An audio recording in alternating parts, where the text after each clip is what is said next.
Ladies and gentlemen, today on the program, it's Solosode time. That's right, just you, me, and the microphone. Now, I got 5 things I want to talk about, but if you want to know what they are, you gotta come inside.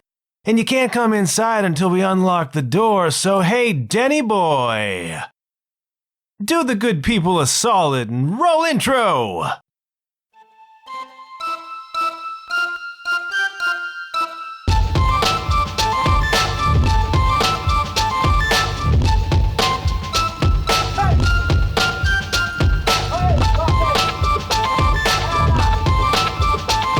Hello, you're listening to the John Huff Podcast.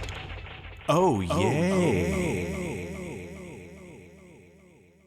I was going to do one of those like me things. Me, vocal warm-up because, I don't know, I spent maybe the last 10 minutes hacking my lungs out. I sat down here to start doing this episode and opened my mouth and said maybe one syllable before I started hiccuping. Got the hiccups. That's always useful and helpful when you're about to record something. And it's Friday night, kids, and I'm in my little studio for the first time since we got back from Texas, and I don't mind telling you, I'm having kind of a rough go, okay?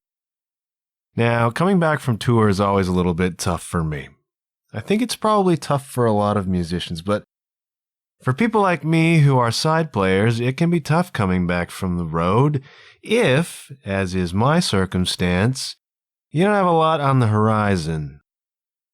So music is great when you're working, but when you're not working, things become a bit dicey, you know what I mean? And that's the thing about your independent artists, folks, is that if they ain't producing, they ain't getting paid. And if they ain't getting paid, they ain't eating. And when you're not eating, you become excessively hungry and you begin to have wild thoughts like, maybe I'm not going to do this anymore because I could work at a job someplace and they would pay me and I could buy food and then I could eat the food and then not feel like this anymore. Right? But we're okay. It's fine. But I tend to have a tour come down, especially if I come back and there's just not much on the radar, not much on the calendar, and there's not at the moment, but that's not the biggest reason I've been having a rough go. That's standard come home from tour fare, and every touring musician, I think, at some point in time, has to develop a strategy for dealing with the post-tour come down. You do it enough times and it's easy to sink into a depression. It's easy to question your entire existence. It's easy to really get down on yourself. And man, is it easy to get the hiccups. And so you need to learn to deal with that, folks. If you're going to be a touring player, get yourself ready for home time. You always do the prep before you leave the tour, right? You do the practicing and you do the work and you get your tunes ready and you get yourself packed and you get all the gear you're going to need, yada, yada, yada. You do a lot of prep into the tour, but you need to start thinking about doing prep for coming out of the tour, which is having a place to land, which is having something on the horizon, because you're on the road and it's this heightened thing and you're doing it, right? You are playing the music, you're reading the books, you're doing whatever it is you do, you're performing in a theater or whatever, you're doing that, and you're living the dream. But then you come home and that's gone, and it's silence, and there's a huge come down off of that, and it can be really, really, really difficult. One of the things I did was start a podcast so that I would have a creative outlet when I came back in off the road, because I was getting real tired of coming in off the road and then being scared and depressed and worried about my future and ready to quit all the time. I started a podcast, but I'm not talking about the traditional post-tour come-down, okay? I'm talking about food poisoning specifically, okay? I've been having a rough go because somewhere in, I don't know, just about Indiana, I ate something that did not like me, kids. And holy crap. Now, we were driving back from Texas, and that to where we live is around 32 hours on the road. We left on a Sunday after a show, so we put in like 6 hours on a Sunday night, fine. Got to Houston area, and then the next day was the marathon. We thought we'd hammer out 14 or 15 hours, get us close to the green, get us in chipping territory for the last day, and fine. And we ate at a couple of your standard traditional American fast food restaurants. I'm not going to say which ones because I don't know who's responsible, but man, somewhere around hour, I want to say 11, maybe, of that day, I found myself behind the wheel, driving through Illinois, and, well, didn't I start to feel just a little queasy? And I thought maybe I'd eaten too much, and I just had some bloat happening, which is, going to happen. The road is a stressor, okay? And we had spent the last 30 days holed up in one motel room together, going daily, driving to our show and coming back to a home base. Bit of a strange tour, but, it's all stressful and it's work. And so I thought, okay, maybe my system's, the tour is just catching up with me. But no, this became a much more persistent thing. And then the alarm bell goes off in your head.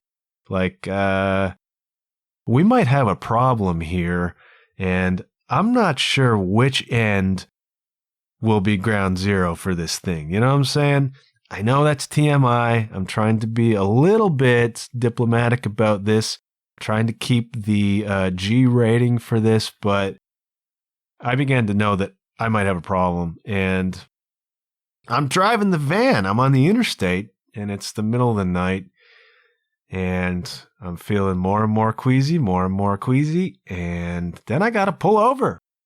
Just got to pull over on the interstate, kids, because I don't know, something bad might happen. And so I'm standing in the rain.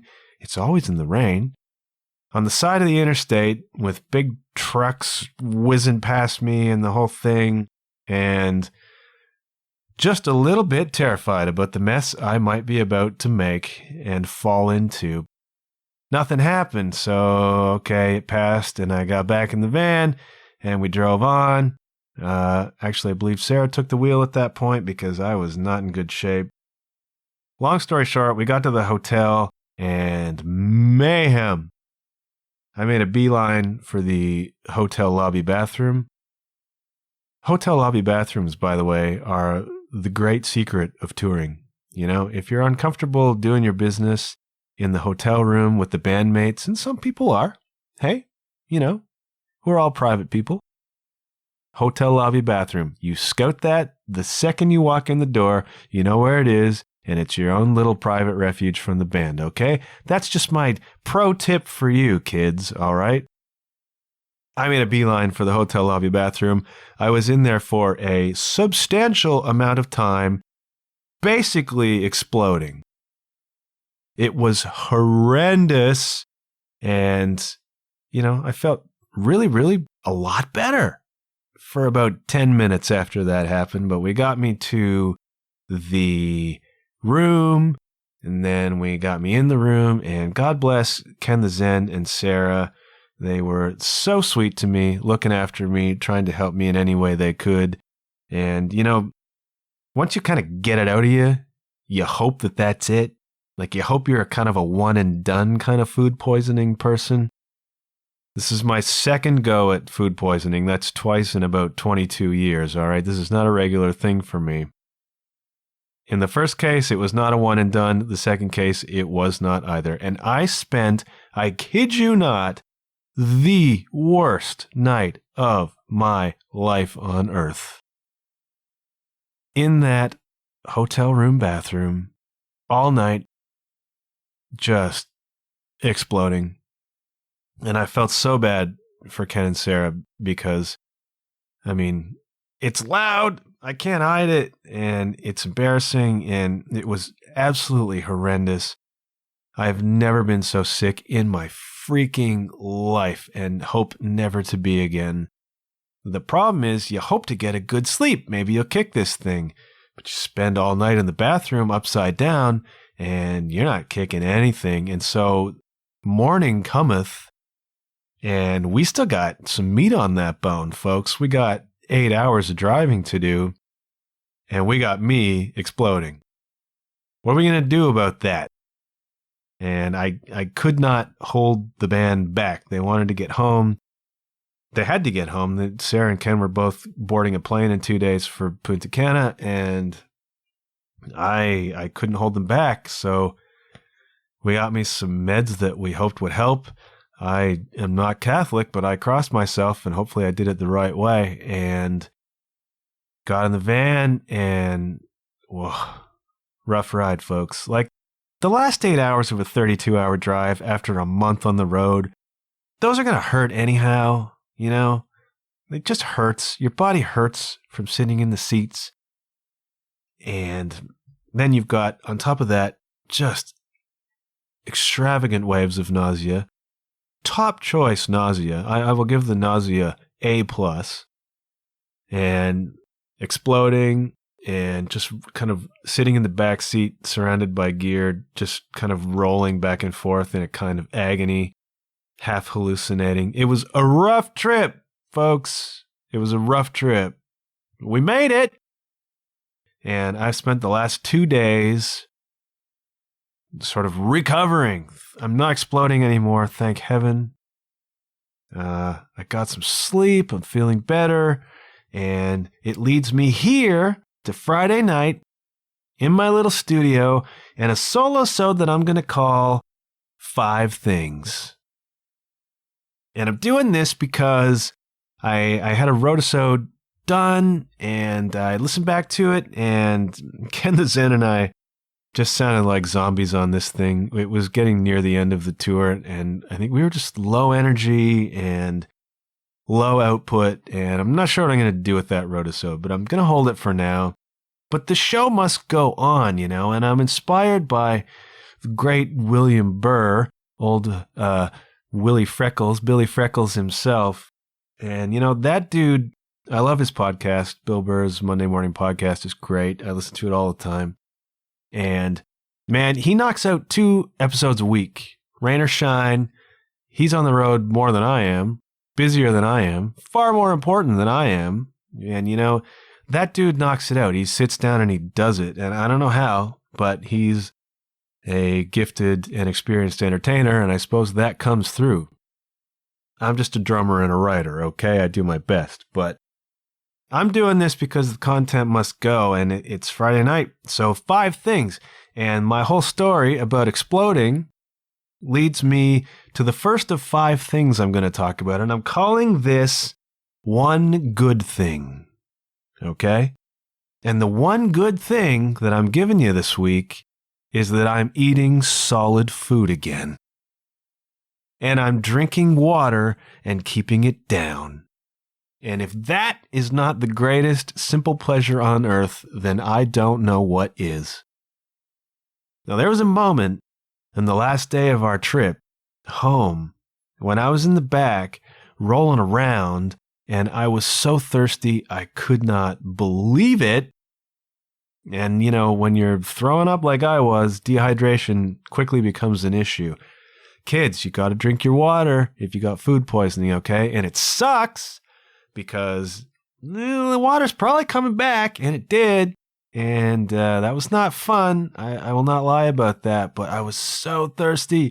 And at one point, I said to Sarah, what I'm going to do when I get over this is I'm just going to get a gallon of ice water and I'm just going to drink it. You know, when you're that sick, you get reduced to your sort of base needs. And you remember how quickly water is the greatest thing on earth. There was a point at which Ken the Zen came out of a Subway restaurant. And let's not say anything about that. Dude, going into these restaurants, like I had to go, like we'd stop to go to the bathroom because that's regular trip, right? And I'd have to go into one of these restaurants and use the bathroom. And dude, just the smell of any food or the thought of what I had eaten that may have triggered this triggers it again, you know. It took a certain amount of pluck, we'll say, to go into those places at all. But anyways, Ken the Zen went in, and he returned for me, unsolicited, with a bottle of the pomegranate vitamin water. And oh man, I've been to resorts, I've been around the world, I've eaten some of the finest food that a person could eat on this planet. And that bottle of vitamin water was the most delicious tasting thing in the circumstances that I have ever had. And I owe you, Ken the Zen, for that. It was magnificent. But water, simple water, I was dying, but I was afraid to drink, and I was so thirsty. So, hey, one good thing, I am drinking water again, and I'm eating solid food.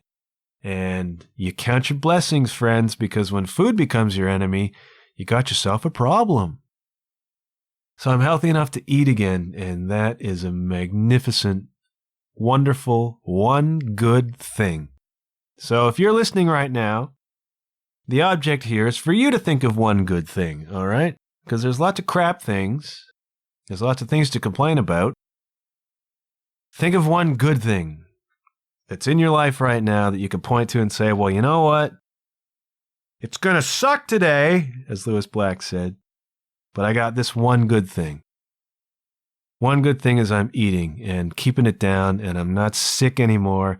And man, when you lose your health, it's a sweet, sweet thing to get it back. And I do not intend to take it for granted, and I don't, but you get a reminder sometimes that, man, things could be really bad, really bad. And food poisoning is a great, subtle, not so gentle, relatively short-term reminder that health is important. So find one good thing today, kids, and be excited about that, all right? Now I'm going to go to something I'm calling one thing to check out. And Lord have mercy, check out the new Sarah Harmer record, please. Yes, after 10 years, the great Sarah Harmer is back. And she has a new record. It's called Are You Gone? I downloaded it today. I am still a downloader of music. I'm still an Apple Music downloader person. MP3s. That probably makes me a dinosaur, and I know I'm going to be forced into streaming at some point in time. Anyways, I downloaded the Sarah record today. It is just magnificent. And I don't do CD reviews, okay? Now, even when I was a music blogger, I didn't do CD reviews. I always just let the music speak for itself. I let the artist speak for itself because I don't like to critique things. And who cares what I have to say about it anyways? Who cares if I think an album is good or is not good? I'm going to tell you, I think the new Sarah Harmer record is magnificent, but I'm not saying you should take my word for it. I'm saying you should go listen to it, okay? It's called Are You Gone? It's her first record in 10 years, and those of us who are diehard Sarah people, and I am a diehard Sarah Harmer fan. Look, Sarah, I know you're listening. I know you're listening. You know you're listening too. I'm still waiting to play with you, okay? And I can do it. I'm not just some dude who really likes Sarah Harmer saying, oh, it'd be fun to play with her. I actually can play with you, man. So I'm out here. If you're stuck, if you need someone, if your drummer has a Spinal Tap moment and all the 80 other drummers you know who can do the job are booked somewhere on cruises, I don't know. I'm your guy. I'm your guy. I'm here. And I will see you, Sarah Harmer, in April here in London. And I cannot wait for that show. Nobody was expecting a 10-year wait, but Sarah Harmer is an activist. And she got sidetracked on some important stuff, environmental stuff, Niagara Escarpment. And, you know, she put her music career aside to tackle some of these issues. And that's a big deal, man, because she's a big deal, okay? And music that's what she does. She's a singer-songwriter. She puts out music. She makes her living from being a musician. And she put that on hold, mostly, to go do this social activism stuff, and that is to be commended. And, congrats to you, Sarah Harmer. The hope is that if an artist disappears for that long, in the back of your mind, you've got kind of one of two thoughts. You've got, A, is Sarah done? I mean, is she never coming back again? We didn't get a chance to throw a parade for her. Where is she? That's one thought. The other thought is, I hope she's putting 10 years into this next record. Like 10 years of prep into the next record. And my sense of things is that, 10 years of prep went into this record because it is magnificent. Sarah Harmer is magnificent. She is a national treasure. Now, those of you, the millions who listen in Europe, I love you guys. Thank you so much for making the John Huff podcast the number one podcast that broadcasts out of this studio.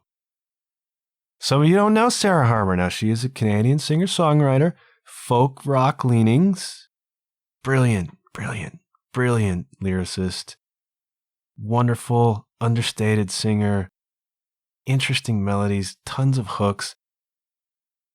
Just, it's hard for a writer to speak sometimes. I'm much better on paper than I am, out my face hole, but haunting.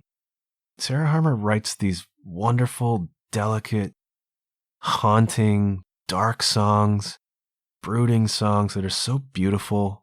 And then there's these sort of more ebullient kind of pop songs. And the new record has a bunch of both. Like, there's a lot of songs that are just really fun.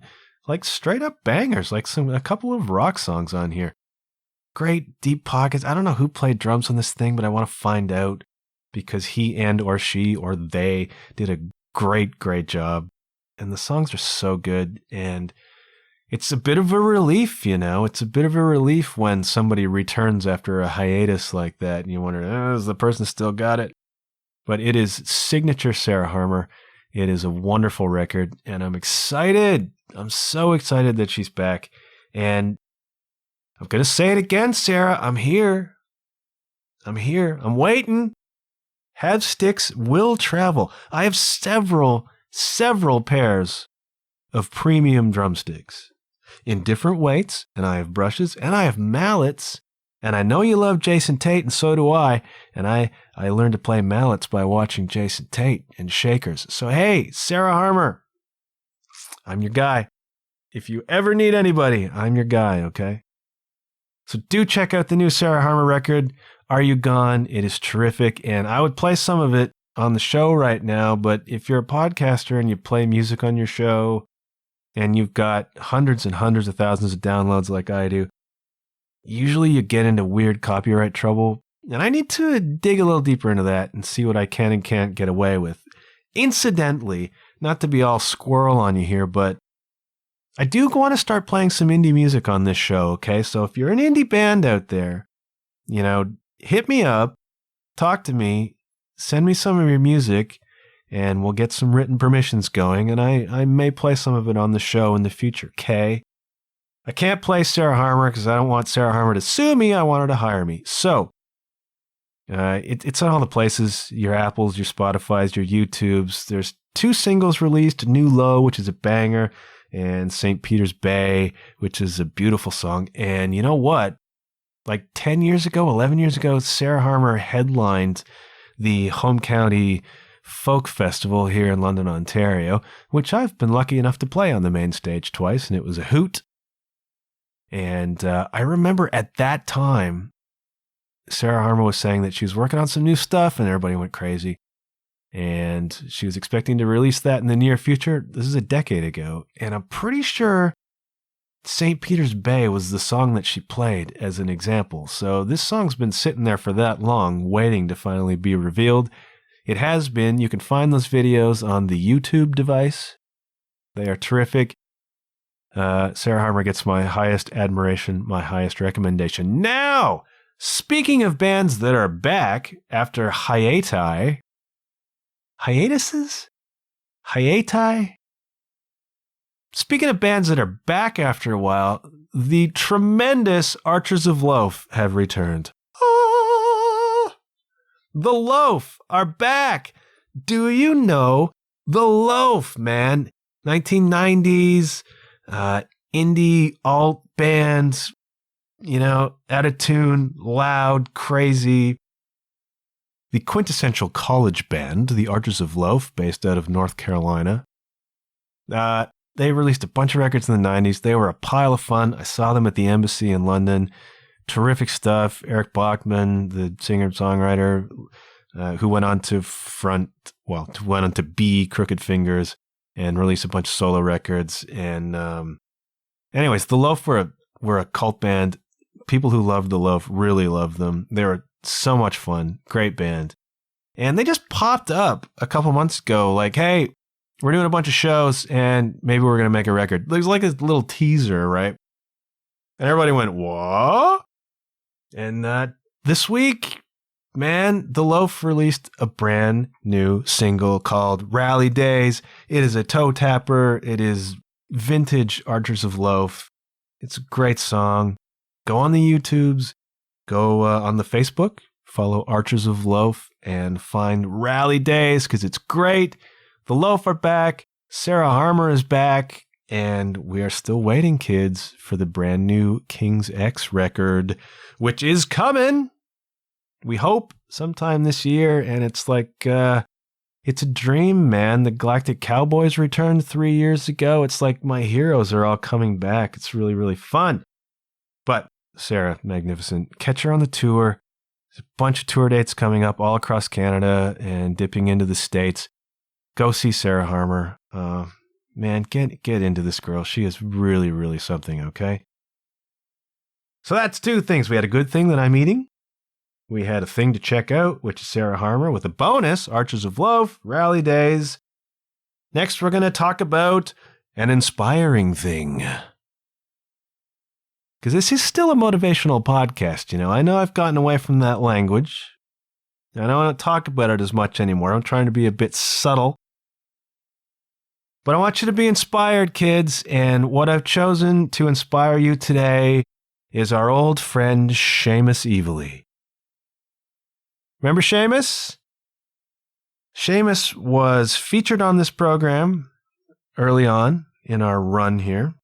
He was episode 6, and if you want to hear about Seamus' story, you can go listen to episode 6, but the Coles Notes version of it is Seamus is a drummer, local guy, really great dude, great player, very unique player, unique style, unique sounds, unique approach to drum set.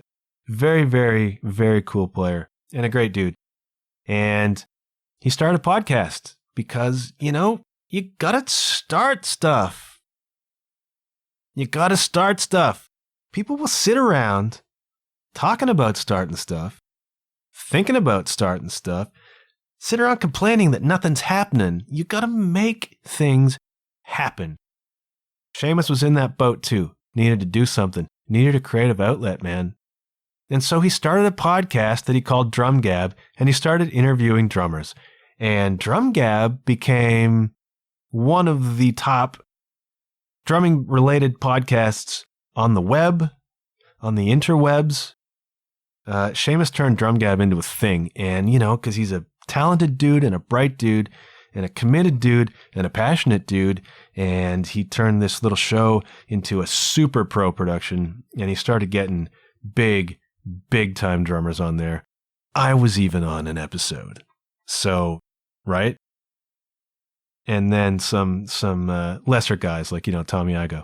And Drum Gab eventually merged with Drumeo.com. And Drumeo is probably the number one online drumming education resource on the planet. So it was this marriage of two great entities in the drumming community. Drumeo merged with Drum Gab to create Drumeo Gab.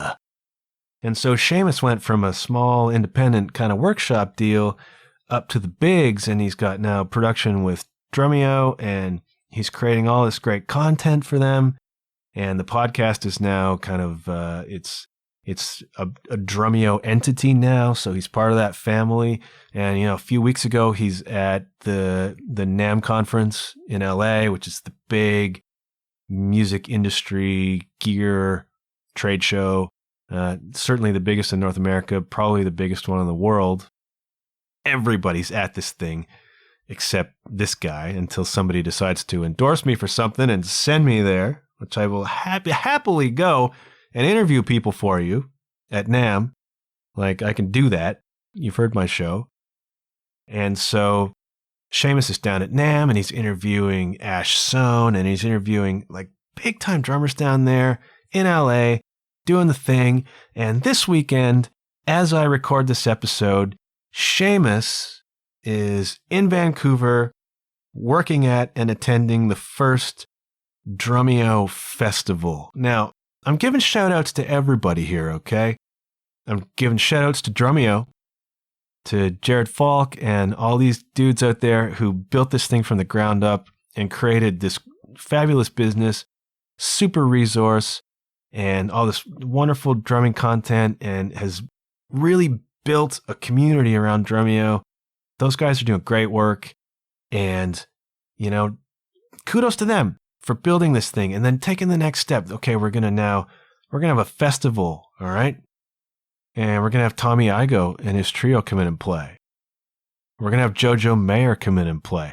We're going to have all these guys and girls, Annika Nilles, for example. These top drummers are going to come in and play at this festival, and they're going to bring the community together, and kudos to those guys, man. Like, you have to admire the courage that people have, the ambition that people have to do these things, man. Everything you see around you gets done by somebody, right? You go to Ottawa Blues Fest, man, somebody had that vision. Somebody made that happen.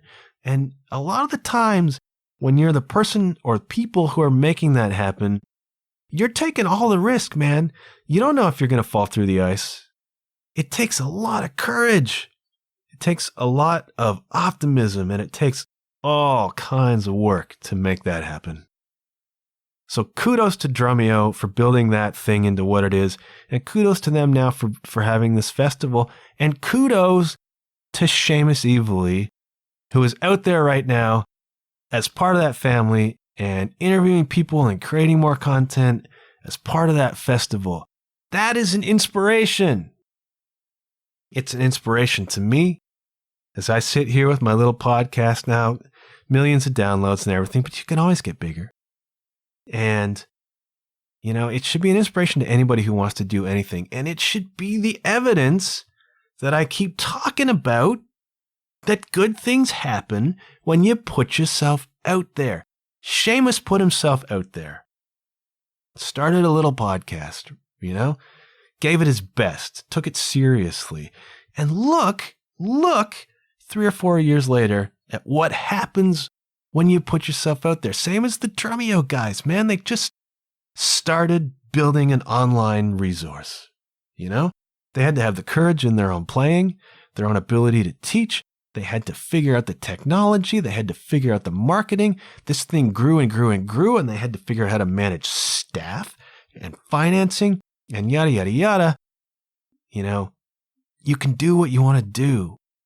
You can build what you want to build, but you have to take that first step.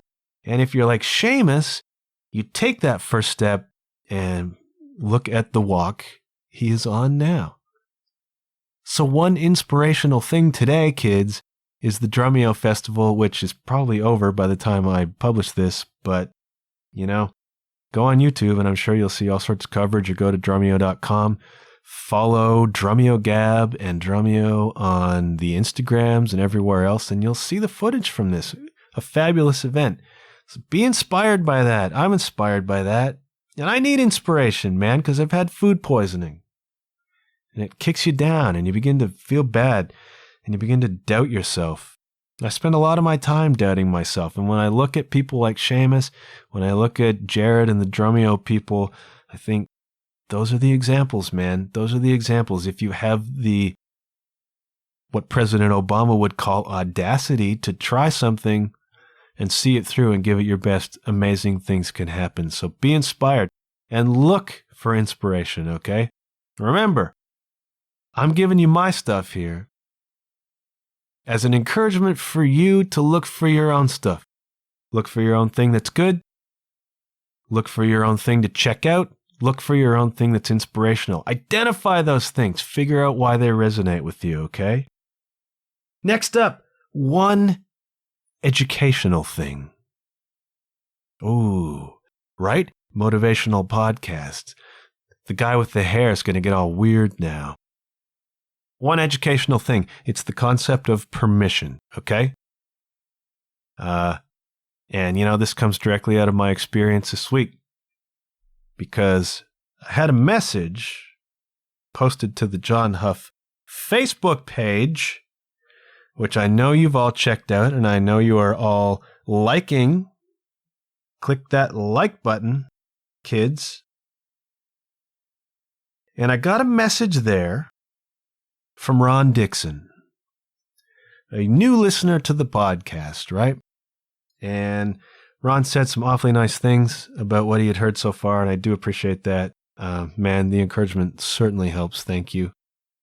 And what I found interesting is because I asked him, what have you listened to? What did you like? And he said the first thing he listened to was the first Solosode. And that perked up my ears, kids, because I got to tell you, I'm still iffy on the Solosodes. All right, I feel very awkward doing them. I feel somewhat pretentious doing them. And they are hard for me to do. And I haven't done one in a little bit because of that, because I'm not really sure what direction to go with all of this. And then all of a sudden somebody pops up and says, hey, I really liked the Solosode. There was a certain amount of magic in that, a certain amount, my word, of divinity in that.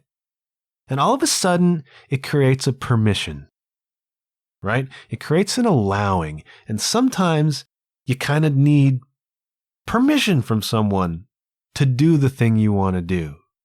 Whatever it is, whether it's, go into a certain career field or quit your job or do this or do that. Sometimes you really want it and you feel like you need a permission from someone. And the question is, who do you need permission from? And the second question is, why do you need permission? And I'm still sorting through that myself. But it creates an allowing. Someone gives you the encouragement. Someone says, hey, it's okay, man, to want to X, It's okay to write this very raw, vulnerable, revealing memoir about yourself. It's okay to whatever, take up scuba diving, whatever it is that you may be reluctant to do. If there's something that you're avoiding doing that deep down you really want to, think about whether you're looking for somebody's permission. Even if it's just your own permission. Inquire into that. Why do you need somebody else's encouragement to do this thing? What is it that you're afraid of? In my case, with the Solosodes, again, I don't know if they're sustainable. I don't know if they offer anything, right? And, when you think of solo podcasts, you think of somebody like Bill Burr. Bill Burr, who's incredibly entertaining, as he should be. He's been a professional comedian for 20 years. That dude can sit down at a mic and talk about anything, and it's hilarious. And so you listen. Or I think of David Lee Roth, who does a solo podcast, and he is a singular personality. I mean, he's David Lee Roth. He just has to do that for 45 minutes, and it's great. If you're into it, not everybody is. Or a Dan Carlin, who does the Hardcore History podcast, which is brilliant. And, it's like these people are offering a certain thing. Am I offering a certain thing? I don't know. But then somebody like Ron comes along and says, hey, that resonated with me. It opens just a little bit of a door and it takes off a little bit of the pressure. And you think, well, maybe there's something in this, And if you feel these impulses to do something, then there's a part of you that wants to do that. And maybe if you're into the esoteric stuff, maybe there's a divinity in that that's nudging you forward to do that too. And it can be scary, especially if it makes you vulnerable like this does.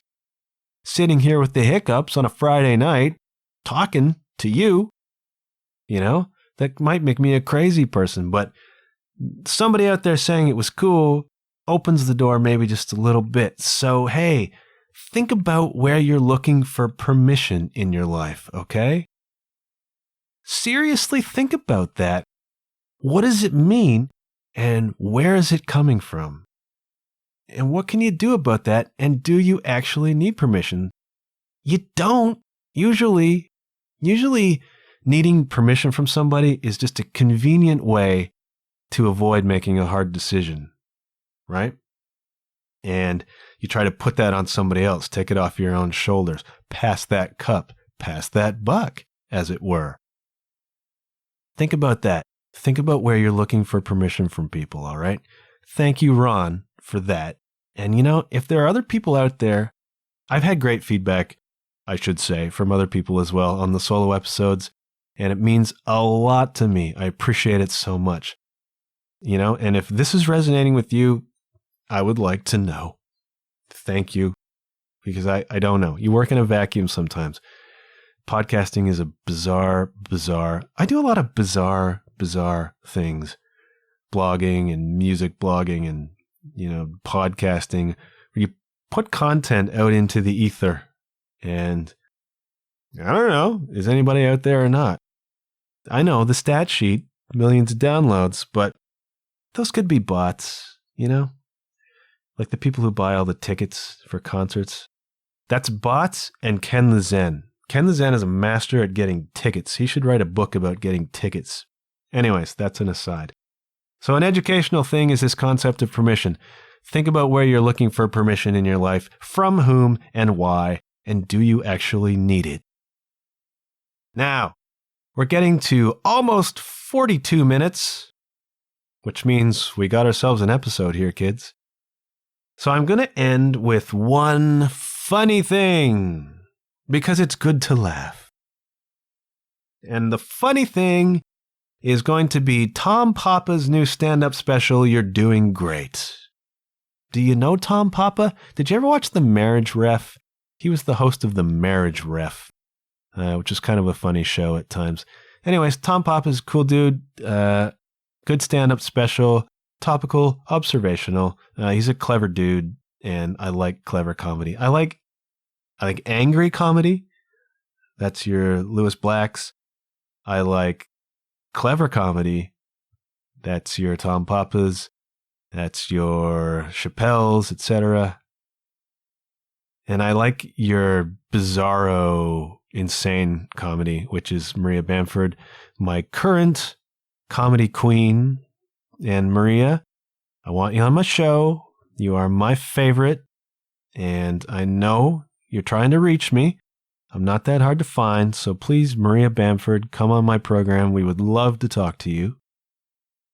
In the meantime, while you can check out Maria's special, Old Baby, which is really funny, and check out Tom Papa's new one. Now, there's a lesson in Tom Papa's new special, too, because there's a point at which this whole special is about you're doing great. Like, relax, everybody. Everybody's got problems, but we're all doing okay. It's not as bad as you think. And for most of us, that's true. But there's a point in the special where he recommends that people turn off the news. People are stressed all the time. We live in this 24/7 news cycle, which is all bad for the most part. It's all murders and fires and earthquakes and tragedies and travesties and all sorts of stupid, childish political nonsense and Trump. And, I have to do an aside here because I may have contributed to the Trump problem, and I paid a hefty price for it because we were in Indiana or Southern Illinois, and there's a big truck stop there where you can get your Jesus hats and your Trump hats. And my friend Mark wanted a Trump hat because he wanted it as a souvenir. He wanted an authentic replica. No, that's not even right. He wanted an authentic piece of history from a dark, dark time, and a Trump hat fits the bill very nicely. And so I purchased for him an outstanding Trump hat, Keep America Great, big eagle on the cap, very subtle, like the president himself. And it was probably an hour after I purchased that hat that the first wave of nausea hit me on the ride home. So, yeah, karma, I guess, because, yeah, I'm still kind of paying for buying that hat. But, as Tom Papa said, turn off the news, man. How much stress is caused by that negative information coming in all the time? I had to do it. I was working for the police, and I was getting really stressed out about being around crime all the time. Now, I'm sensitive. I'm tender. And it was starting to get to me, and I was having a lot of anxiety just being around crime all the time. And I was working in the communications office, so I was responsible for disseminating information about all the crime that was happening in my city. And it's an eye-opener, and it can be scary. And what happens is you have a selective kind of attention. So you're surrounded all day by crime.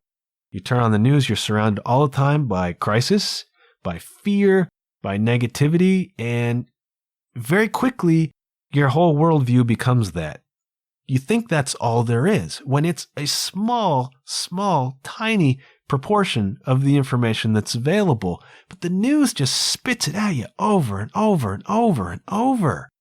And it's no wonder that people are losing their minds, because they're wrapped up in this news all the time. And it's all adrenaline, and it's all cortisol, and it's all fear. So it comes with anxiety. So for crying out loud, turn off the news. I used to get in the car in the morning, flip on the CBC, find out how many people died in car accidents the night before, and get to work shaking, for crying out loud. Turn it off. Put on motivational stuff, all right? Put on this podcast. Put on the music you love. Put on books on, I don't know, MP3, audiobooks. Put those on. I'm not saying Mary Jennifer Payne, an earlier guest on this show, will take issue with me on this, because she is an activist, and she has a point when she says it takes a certain amount of privilege to be able to ignore all the bad things in the world and go happily along with your life. That's true. I'm saying don't bury your head in the sand. I'm saying be just a little bit protective, okay? Don't surround yourself with this. What you surround yourself with will infiltrate you, man. Jeff Thompson says information is food, just like anything else. You are what you eat. You are what you consume. I fall into this trap all the time. I had to shut off the news. Tom Papa says shut off the news too. And I'm recommending it to you. All right? If you have anxiety, you're stressed out, you're beginning to have this worldview that says it's all danger and all fear everywhere, take a good hard look at what you're ingesting in terms of information. And dude, I gotta check myself all the time on this. But it makes a big difference, all right? Yes, stay informed. Set boundaries on what you allow in. And for all that negative stuff, you've got to counterweight it with positive stuff. So laugh. Watch Tom Papa and laugh, right? Listen to inspiring podcasts. Listen to the Sarah Harmer record. Go to a concert. Call Ken the Zen to get tickets to something, you know? Go do the fun, positive, uplifting things, and be a fun, positive, uplifting presence in the world.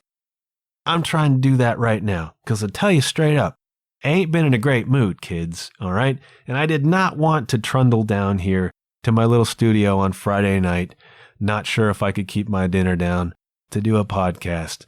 But once you start making the effort, it comes to you, and you can produce something. I've created a podcast here. I'm a little amazed, and I hope it was in some way coherent. But this is 5 things, kids. One good thing, I'm eating solid food. What's your good thing? One thing to check out, Sarah Harmer's new record. What do you think we should check out? One inspiring thing, Seamus and the Drumeo Gab and the Drumeo Festival. What's inspiring you right now? One educational thing, permission. Who do you think you need permission from? What's your educational thing this week? And one funny thing, Tom Papa, you're doing great. Tom's doing great. I'm doing great. You're doing great too. And I'm going to be back soon with something. I don't know what. But that's all. I'm going to say goodbye for now. Thank you for getting this far. And if this Solosode did something for you, or if you just want to tell me what your 5 things are, please do hit me up via the Facebook page, via my website, john-huff.com. Let me know how you're doing. Let me know if there's stuff you want me to try to talk about, and I'll see if I got it in me.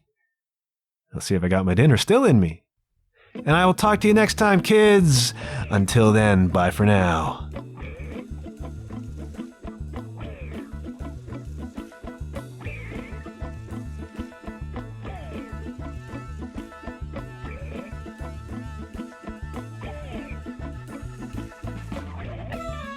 Thank you once again, gentle listener, for taking in today's show. If you want to know more about the program, go to www.john-huff.com. That's JOHN-HUFF.com and click on podcast. You can also find the show on Facebook at The John Huff Podcast. If you're an Instagram person, you can find me at JW_Huff. If you're a Twitter person, you can find me at @JWSHuff. No matter where you listen to the show, please do me a big favor and leave a rating and review. Preferably a positive one. That's all the time we have for today, but I'll be back very soon. Until then, keep your wits about you, and remember, good things happen when you put yourself out there. Bye for now.